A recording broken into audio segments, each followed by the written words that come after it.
So we're entering month 6 of quarantine. Did you think quarantine was gonna last this long? Because I didn't. That is 6 months with no musicals, theater, show tunes, errand tveit, none of it. My errand tveit quota is dangerously low. But aside from that, how am I doing? Honestly, better. When quarantine first started, I was insanely sad. Like sad to the point that I couldn't even listen to cast recordings. I also had a lot of other stuff off camera kind of influencing that, but I'm starting to get back into it. And by it, I mean musicals. It honestly feels like I'm starting to date again after a bad breakup. But now that my heart is finally open to the possibility of new love, it sucks because there's no new love out there. And by love, I mean theater, not dating. This is a metaphor. I mean, depending on what your dating situation is, I guess it could apply to both, so take it as you will. So it's been a struggle trying to stay creative, trying to stay fulfilled, trying to look for new projects, but I think I've found a few answers, and that's what we're gonna talk about today. If this is your first time seeing my face, hi!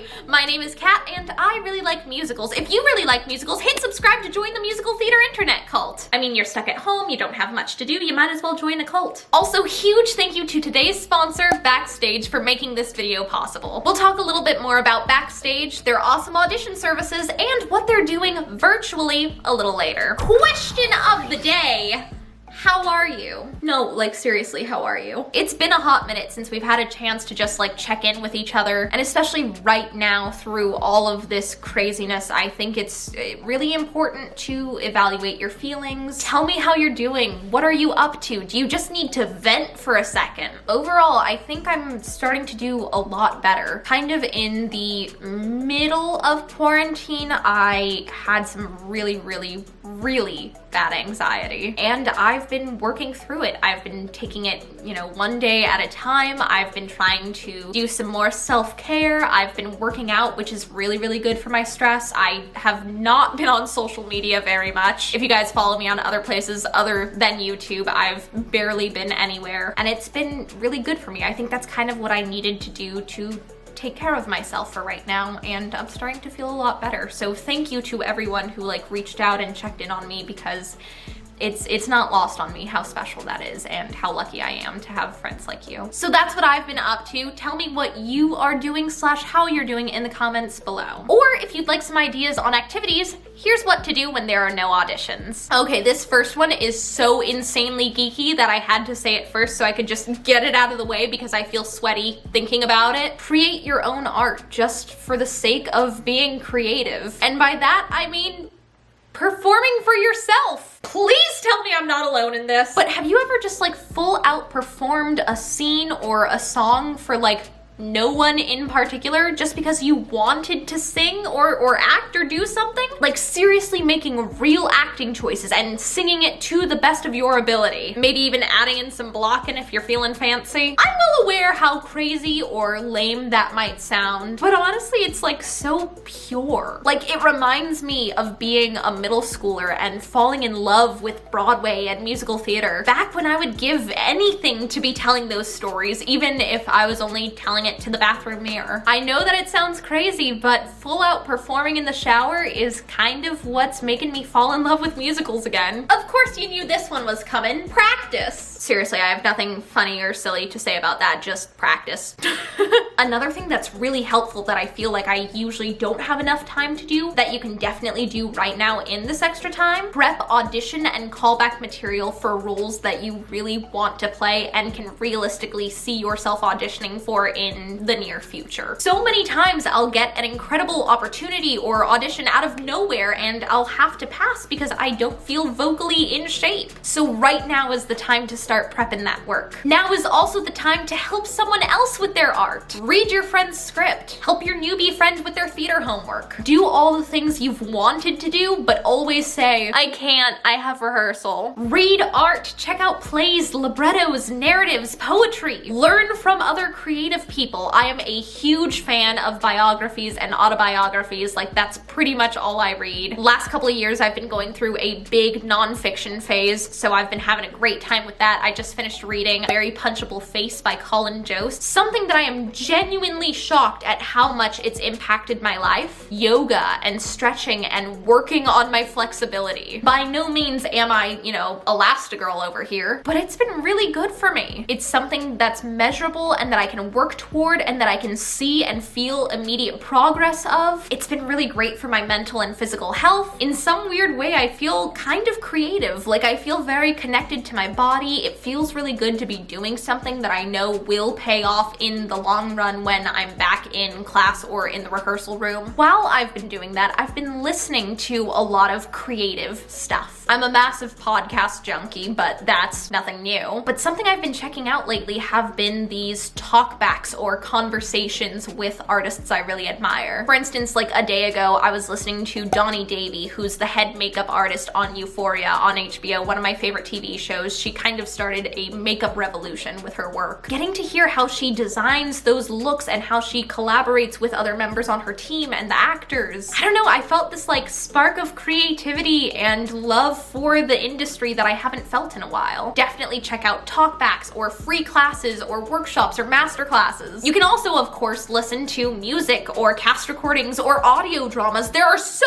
many audio dramas! What is this? The 1930s? I'm not complaining, I'm just surprised, but I like kinda love it. There's also so much good art being streamed right now, whether that be like a fundraiser, reading, table read reunion thing, or just pro shots being re-aired over on PBS. I watched Much Ado About Nothing pretty recently, the one with Danielle Brooks. That production was phenomenal. Especially if you're someone who's not like a hardcore Shakespeare superfan, see if you can find the pro shot of that production because that is a great entry point. I know lots of theater people who have been finding new artistic outlets, whether that be teaching or coaching, drawing, doodling, embroidering, tie-dyeing, just doing arts and crafts, cooking. At the risk of sounding very pseudo-emotionally intelligent, I think as creatives and people in this career field, it's really important to do creative things just for you, or like just for you and your friends. To spend some time doing or making something that you wouldn't put on your resume. I think that's something that's really, really good for a creative person's heart and brain, and something we should be doing more often. In the most Legally Blonde move ever, I need endorphins. Like, I know this about myself to be my nicest, most productive, most happy self. I need those endorphins, or as my mom calls them, indolphins. They're my inner dolphins. I have derived a great amount of joy listening to Legally Blonde or Bear. All of these incredible, very upbeat, kind of make you want to dance soundtracks. It's been really fun to kind of revisit my favorite cast albums while getting sweaty because I almost feel like I'm in rehearsal. I know that also sounds really lame, but it's true. Oh, Newsies. Newsies is such a good workout album. Oh. You could virtually audition for something. Tons of projects nowadays are now going digital or distanced. Stuff like plays, musicals, concerts, cabarets, readings, and more can now be done over Zoom or just live streamed. Just like the dinosaurs from Jurassic Park, art finds a way. Voiceover work and tons of other jobs are now being done almost entirely at home, and some are still taking place with new safety precautions like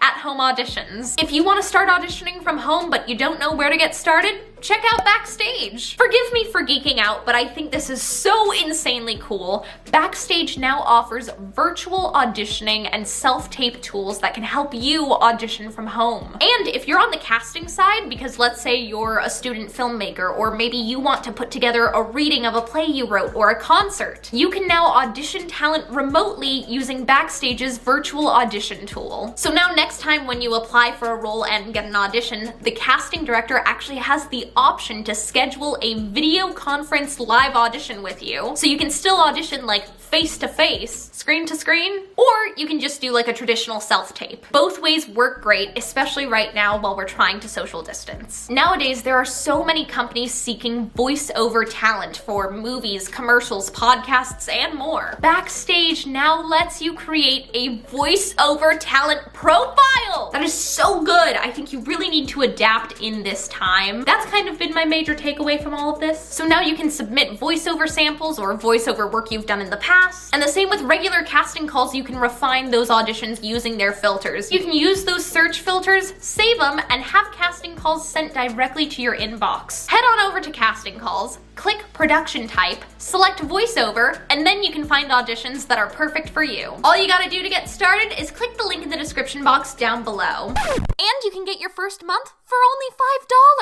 $5. Again, huge thank you to Backstage for sponsoring today's video and making it possible. Again, at the risk of sounding very artsy, I think now's a good time to seriously think about your art and consider what you want to do with it. What is your goal? What is your end game? If you had unlimited time, money, and resources, what would you do? Another thing I would highly recommend trying right now is taking a moment to be human. Do things you genuinely enjoy that might not necessarily impact your craft or your career. Have some fun. You know, you're not here on Earth to be this like perfect little musical theater jazz square robot. You're here to live a full life. And also it helps to have real life experience to draw upon when you're acting. So in a roundabout way, being normal actually does help your career, which ultimately negates my whole argument on why you should take time off to just enjoy life. I hope this video gave you some ideas on what to do when there are no traditional auditions happening. Let me know what you're up to in the comments down below, or if you have any other ideas that you'd like to share, please hit me up. Again, huge thank you to Backstage for making this video possible. You can check them out in the link in the description box below. I hope you guys are having a great day. I love you so much, like genuinely. I love you and I care about you and I hope you're doing okay. Break a leg and I'll see you guys next time. Bye! I'm just cheesing over here.